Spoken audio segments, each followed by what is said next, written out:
வணக்கம். இன்னைக்கு நம்ம சாய் விருந்து சேனல்ல நோய் எதிர்ப்பு சக்தியை அதிகரிக்கக்கூடிய புளி இல்லாத ஒரு ரசம், எலுமிச்சம்பழ இஞ்சி ரசம் சுவையா எப்படி செய்யறது அப்படின்னு ஸ்டெப் பை ஸ்டெப்பா பார்க்கலாம் வாங்க.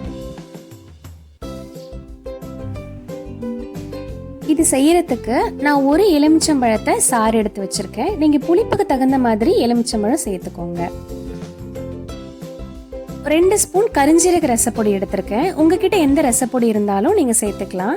கரிஞ்சீரக ரசப்பொடி என்னோட சேனலில் சொல்லியிருக்கேன். பார்க்காதவங்களுக்கு டிஸ்கிரிப்ஷன் பாக்ஸில் லிங்க் கொடுத்துருக்கேன். ஒரு பெரிய சைஸ் இஞ்சியை நச்சு வச்சுருக்கேன். 4-5 பல்லு பூண்டு, ஒரு பெரிய தக்காளி, அப்புறம் மல்லி இலைகள், கருவேப்பிள்ளை எடுத்திருக்கேன்.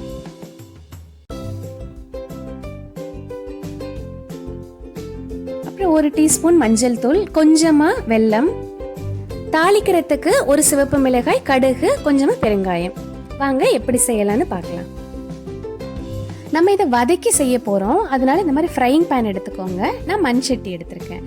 இதுல 2 ஸ்பூன் எண்ணெய் விட்டுக்கலாம். எண்ணெய் காஞ்சதும் ஒரு சிவப்பு மிளகாய் கிள்ளி போட்டுக்கலாம்.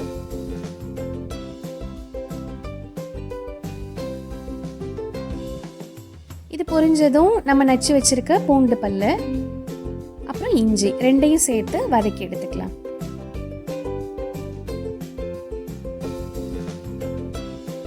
இதுல கொஞ்சமா கருவேப்பிலை இலைகள்,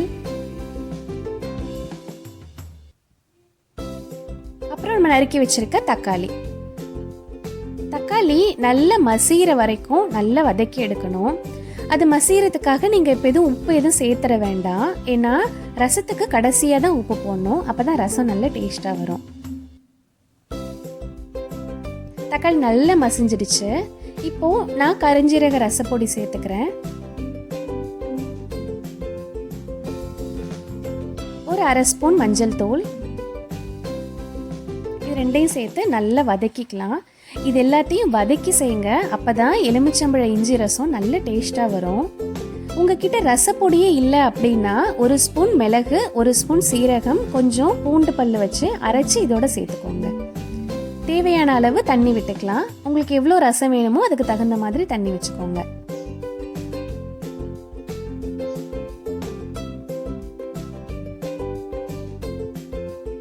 இதில் நம்ம நறுக்கி வச்சிருக்க கொத்தமல்லி இலைகள் சேர்த்துடலாம்.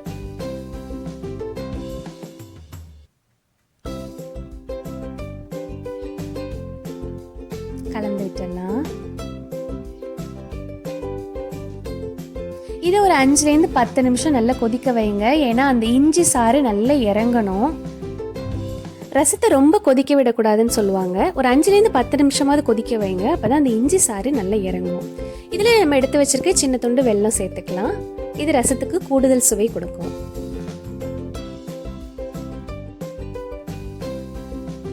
அவ்வளோதான், நல்லா கொதிச்சிடுச்சு. இப்போ நம்ம தாளிச்சிடலாம். 2 ஸ்பூன் எண்ணெய் விட்டுக்கலாம். இதில் ஒரு 1/2 ஸ்பூன் கடுகு, கொஞ்சமா பெருங்காயம்,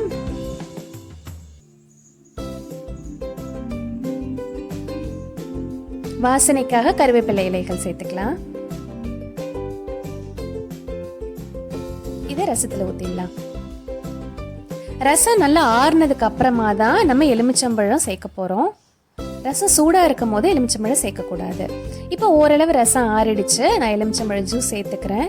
உங்களுக்கு எவ்வளோ புளிப்பு தேவையோ அவ்வளோ எலுமிச்சம்பழம் விட்டுக்கோங்க. ரசம் சூடா இருக்கும் போது எலுமிச்சம்பழம் விட்டுறாதீங்க. ஆறுனதுக்கு அப்புறமா தான் சேர்க்கணும். நீங்க நல்ல சூடா ரசம் சாப்பிடணும் அப்படின்னு நினைச்சீங்கன்னா சாதத்தை சூடா வச்சு சாப்பிட்டுக்கோங்க. அவ்வளோதான், சுவையான ஆரோக்கியமான எலுமிச்சம்பழ இஞ்சி ரசம் ரெடி ஆயிடுச்சு. இது புளி ரசத்தை விட ரொம்ப டேஸ்டா இருக்கும் சாப்பிட்றதுக்கு. இது உருளைக்கிழங்கு ஃப்ரை, வாழைக்காய் ஃப்ரை, அந்த மாதிரி வெஜ்ஜு ஃப்ரையோட சாப்பிட்டா ரொம்ப நல்லாயிருக்கும். நான் இன்னைக்கு பசலைக்கீரை உருளைக்கிழங்கு ஃப்ரை பண்ணியிருக்கேன். அதோட தான் நாங்கள் சாப்பிட போகிறோம். செஞ்சு பார்த்துட்டு இந்த ரசம் எப்படி இருந்துச்சுன்னு கமெண்ட்ல சொல்லுங்கள். நன்றி.